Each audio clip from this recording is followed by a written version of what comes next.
नाही, माझं काय म्हणणं आहे, विलिनीकरण असू दे का अधिक काही असू दे, ह्या चर्चेशिवाय आपण काही बोलू शकत नाही. चर्चा कशी रंगतं, मुद्दे काय आहे, आमच्या मुद्द्यासंदर्भात ते काय बोलतात, हे सगळे परंतु किंतु परंतु आहे ना, लक्षात घ्या ना. सत्तांतर झाल्यानंतर एकनाथ शिंदे यांच्यासोबत गेलो, त्यानंतर भाजपसोबत आम्ही सोबत गेलो. विधानसभेची निवडणूक त्यामुळे हल्लो मी आणि मुस्लिम मताने तुमच्या पाठीशी असंही तुमचं मत आहे. तर सत्तांतर झाल्यानंतर तुम्ही त्यांच्यासोबत गेल्याचा पश्चाताप होतोय, चूक झाली असं वाटतं? नाही का, माझं काय मत आहे, दिव्यांग मंत्रालय भेटल्यामुळं चूक झाल्यासारखं वाटतच नाही. अमृत आणलं ना आम्ही दिव्यांग बांधवासाठी, चूक कसं म्हणताय तुम्ही सांगा. ज्या गावाला पाणीच भेटलं नव्हतं, विरच नव्हतं, आणि ते एखादा सरपंच गेला कुठून पाणी आलं असेल तर ते चूक म्हणाल का? दिव्यांग मंत्रालय तुमच्यासाठी ते महत्त्वाचं वाटत नाही, पण दिव्यांग बांधवांना विचारा बरं, का दिव्यांग मंत्रालय म्हणजे सन्मानाचा विषय आहे, अस्तित्वाचा आहे, अस्मितेचा विषय आहे. कोण केलं मंत्रालय उभं? आम्ही सांगतोय, आम्ही एकटा होतो, आमच्याजवळ 100 आमदार नव्हते, 50 नव्हते. एकटा असून जर मंत्रालय निर्माण करण्याची ताकद ठेवतोय, शिंदेसाहेब त्यांना दाद देत आहे, त्यांचा सेवाभावी वृत्ती दाखवत आहे, त्यांच्या भूमिकेतून दिव्यांग मंत्रालय निर्माण होत असेल तर ही सगळ्यात महत्त्वाची बातमी आहे, महत्त्वाची गोष्ट आहे. म्हणजे ज्यांची सत्ता होती त्यांनी एक मंत्रालय निर्माण केलं नाही ना, हमारा कुछ नहीं था, मंत्रालय निर्माण झालं, हे तुम्हाला महत्त्वाचं वाटत नाही. पण ज्याला 2 पाय नाही, हात नाही, डोळे नाही, त्याला विचारून पहा ते किती महत्त्वाचं आहे.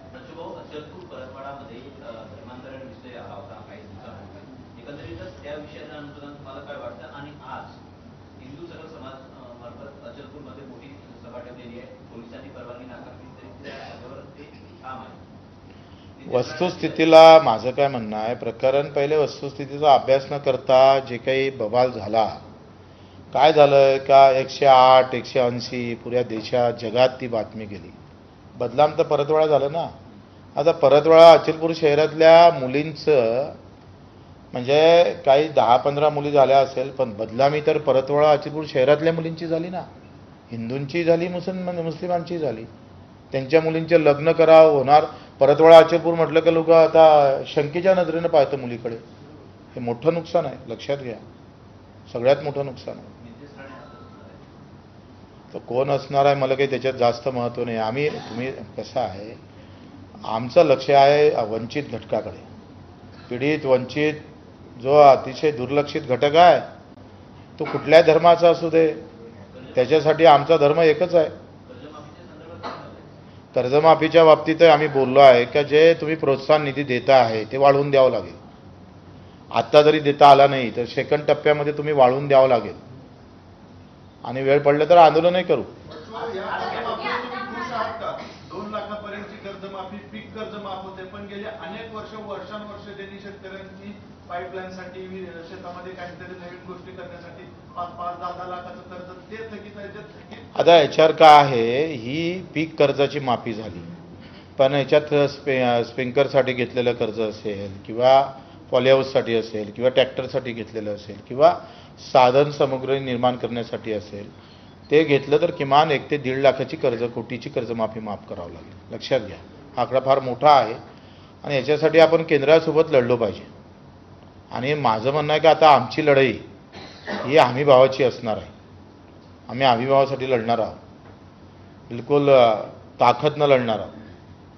कारण शेतकऱ्याचं मूळ जे आहे ना, याच्यातला जर खरं त्याला वेळेवर कर्ज काळाची वेळ याची नसेल किंवा तो कर्जबाजारी आत्महत्या थांबायची असेल तर हमी भावाची लढाई लढलो पाहिजे.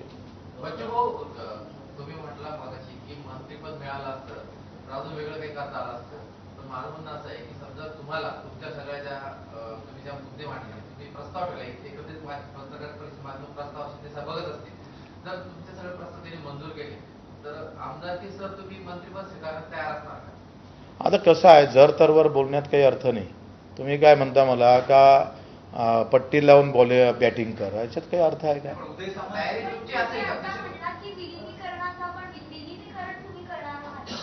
नाही, ते माझं काय मत आहे, या सगळ्या गोष्टीवर आता बोलून काही फायदा नाही, चर्चाच नाही. आता ते बलावते का नाही बलावत हाच पहिले प्रश्न आहे.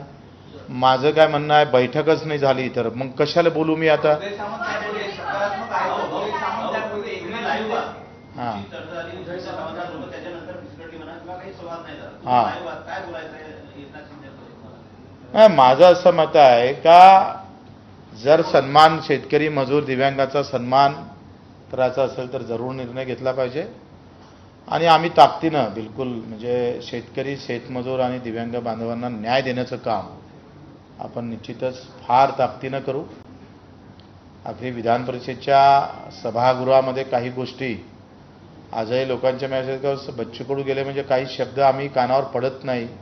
शेतकरी, शेतमजुराचे अशा बऱ्याच लोकांच्या आम्हाला आलेले मेसेज का बच्चू कडू गेला पाहिजे. त्यामध्ये ती तीव्रता नाहीये. हां, बरोबर आहे. हे तुम्ही मान्य केलं म्हणून तुमचा धन्यवाद. तर वो ते जे म्हणतं ना, जी लढाई असते ना ती धारदारपणे लढाची, ते बिलकुल ताकदीनं लढू. शिवसेना मोठे होण्यासाठी तुमचा फायदा निश्चित होईल. शिवसेनेला माझं म्हणणं आहे झालं तर काय हरकत आहे. आपल्या या मातीतली संघटना आहे, सेना आहे. तुम्ही एवढी पत्रकार परिषद घेताय, एकनाथ शिंदे काहीसे पॉझिटिव्ह असतील, उदय सामंतांनी काहीतरी सिग्नल दिलं असेल बच्चू कडूंना, तेव्हा तुम्ही पत्रकार परिषद घेऊन हा खुलासा करताय. कसं आहे, मी कडू आहे आणि मी जर चेहरा आनंदी ठेवला नाही तर कडूच कडू होऊन जाईन आधी. त्यांना कडू, मला बरेच जण तुम्ही कडू आहे, थोडेसे गोड गोड राहत जा. नाही, पण काही पॉझिटिव्ह साईन आहेत एकनाथ शिंदेकडनं तुम्हाला बोलवलंय आज? मला असं वाटते का अधिक एकदा बसू ना आपण. माझं काय मत आहे का आता हीच वेळ आहे आमचं नेहमी भेट व्हायची. नाही तर मग तुम्ही कसे भेटता, आम्हाला भेटत नाही. आपण भेटू. म्हणजे महाराष्ट्रात तुमच्या पक्षाचे काही पदाधिकाऱ्यांचं म्हणणं आहे विलीनीकरण करू नका, पण जर ऑफर देत असतील आमदारकीची तर ते तुम्ही घेतलं पाहिजे असं पक्षातील देखील काही- आता काय खूप मला किमान 15-20 हजार मेसेज आले असेल, म्हणजे वाचणं पण होत नाही आहे.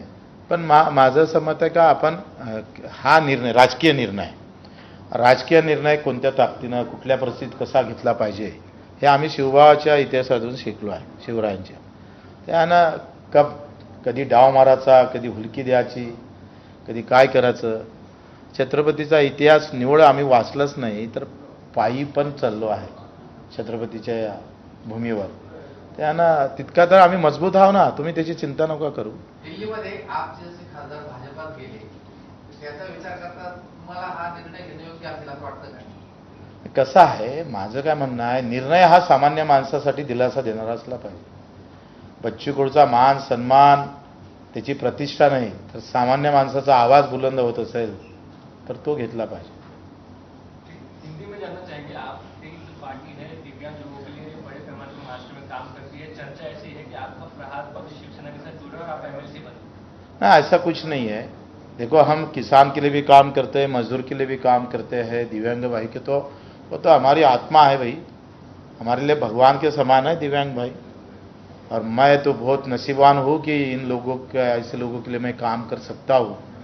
मैं बहुत नसीबवान समझता हूँ. जो भी होगा वो इन लोगों के लिए भी होगा, इनके लिए होगा. बच्चू कडू खुद के लिए कुछ नहीं करने वाला है. अभी तक स्पष्ट नहीं है जाने वाले स्पष्ट करेंगे भी नहीं ना. फिर सब अभी बताएंगे तो फिर राजनेता बोलेंगे क्या लोग मुझे? आप बोलो. राजनेता जैसा रहना पड़ा. मैं अभी रहता नहीं था, अब लोग बोलते राजनीति जैसा रहते जाओ. उद्या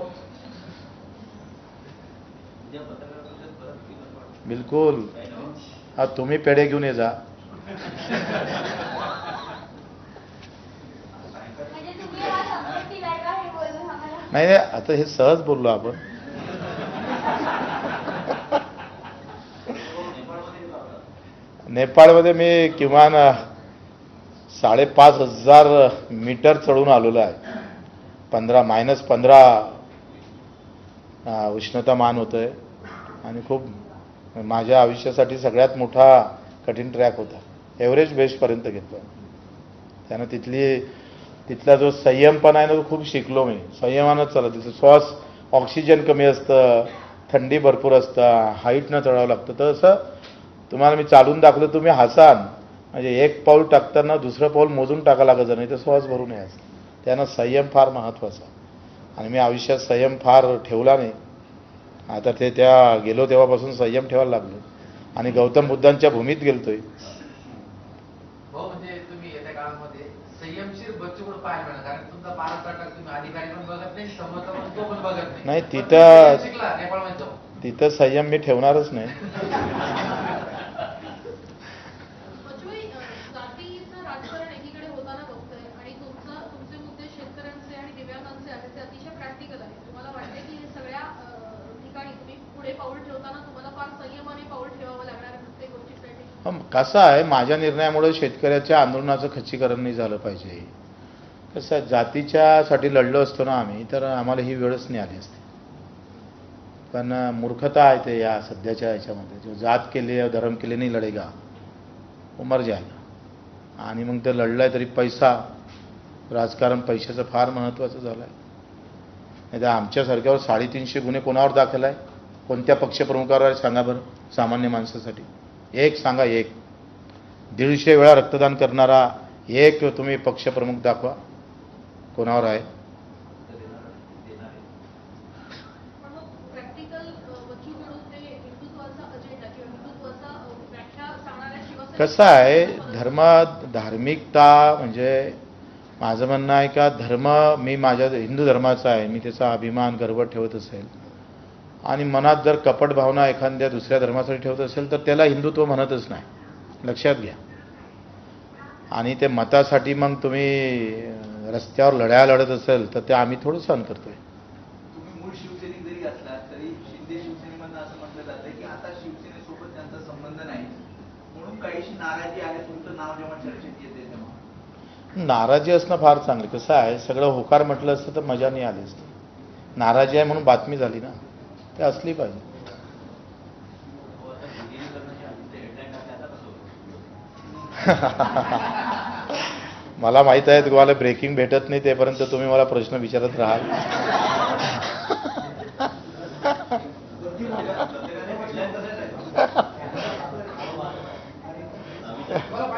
हा,